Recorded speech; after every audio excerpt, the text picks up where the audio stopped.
Hey up everyone, Magpie9901 here bringing you another PlayerUnknown's Battlegrounds video. Now there's been a massive update today, and as well as the weekly updates there is also one big monthly update, and this is the early access second month update as far as I know. And this update's a big one, there's a lot to go through, but we're going to start off with the charity invitational match that they had a few weeks ago. This was where you could enter as a team, and it was America vs England or America vs Europe, one or the other, and it raised $223,000 for Gamers Outreach charity, which is a massive amount of money, so well done to everybody that took part in this, and a big well done to everybody who donated too. Now the second part of the patch notes, they want to address a rumour that they're running this game on shitty servers basically. They're actually running them on AWS servers, which is Amazon's web service servers. These are the same servers that run Amazon Prime Video, and indeed the same servers that run Netflix, so they're by no means slouchy servers. They do go on to say that they are still looking for the bug that is causing the lag within the game. They are on it, but still asking for patience. It's going to take them time to find that and fix it. Hopefully they will find it soon though, because it's very noticeable in the game and it does hold the game back a little bit. I think once they've got rid of that bug, it's going to be one of the biggest things that they will have fixed with the game so far. So there's a number of client performance fixes within this patch. There's going to be improved CPU usage for world level streaming, improved rendering performance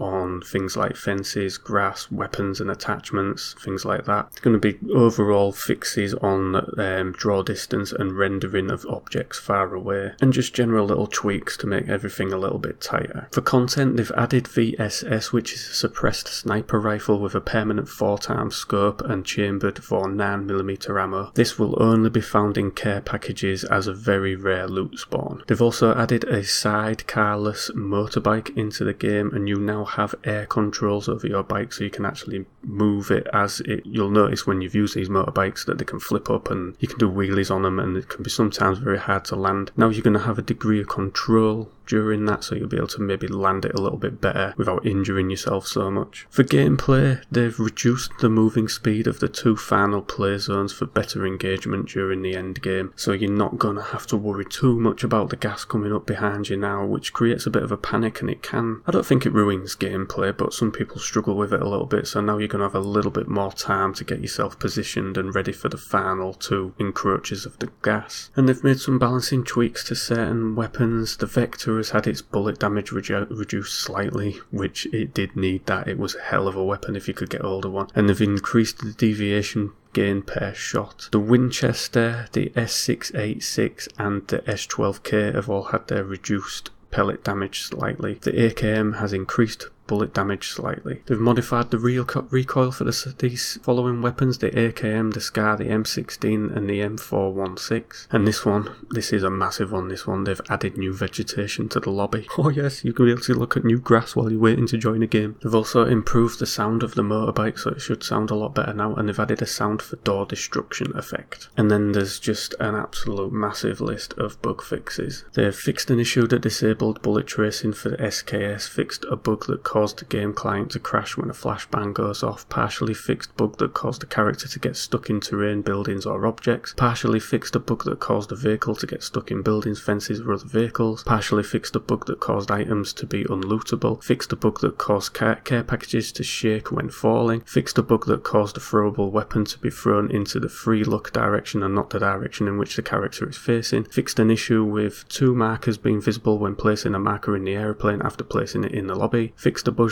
that caused a player icon to be doubled up on the minimap, fixed a bug that caused the same colour for two teammate icons, fixed a bug that caused the final play zone to be created over water, fixed a bug that sporadically muted the rain sound, significantly mitigating an issue that allows a player to a closed house to be killed by the red zone bombs, fixed a bug that caused animation not to stop when using exhaustible items while reviving a teammate, fixed a bug that caused a character experience the damage effect at random, fixed a bug that caused all teammates to enter the revive state when one teammate is hit by a bomb in a red zone while being in a vehicle, fixed a bug that caused the revive gauge not to disappear when the character being revived is disconnected, fixed a bug that caused the sound volume of the with silencer to be too low, fixed a bug that caused throwable items not to drop when switching to other weapons, fixed a bug that caused the trace effect to not disappear after using throwable weapons, fixed a bug that removing the pin from a grenade was cancelled by changing the throwing posture, fixed an issue with compass points not matching the actual direction when in the passenger seat of a vehicle, vehicle, and added a character animation for when dragging an item in for the inventory.